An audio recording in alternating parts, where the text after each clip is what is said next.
Hello আমার ছোট্ট সোনা বন্ধুরা, তোমাদের সকলকে জানাই আমার সবুজ পাখি চ্যানেলে স্বাগতম। আশা করি আমার মিষ্টি ছোট্ট বন্ধুরা সকলে নিশ্চয়ই খুব ভালো আছো। তোমাদের জন্য আমি আজকে কী ভিডিও নিয়ে এসেছি বলো তো? আজকে আমি তোমাদেরকে আটের ঘরের নামটা পড়ে পড়ে শোনাবো। তোমরা কিন্তু প্রত্যেকে মন দিয়ে শুনবে, তাহলে তোমরাও কিন্তু শিখে যাবে। তাহলে চলো শুরু করে দিই।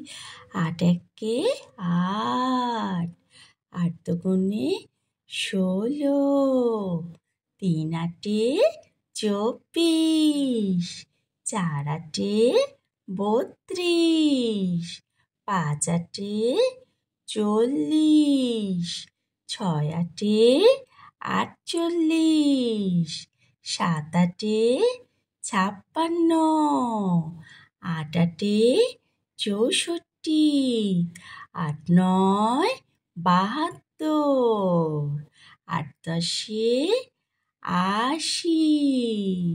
তাহলে বন্ধুরা তোমাদের কেমন লাগলো? যদি ভালো লেগে থাকে একটা লাইক করে দিও।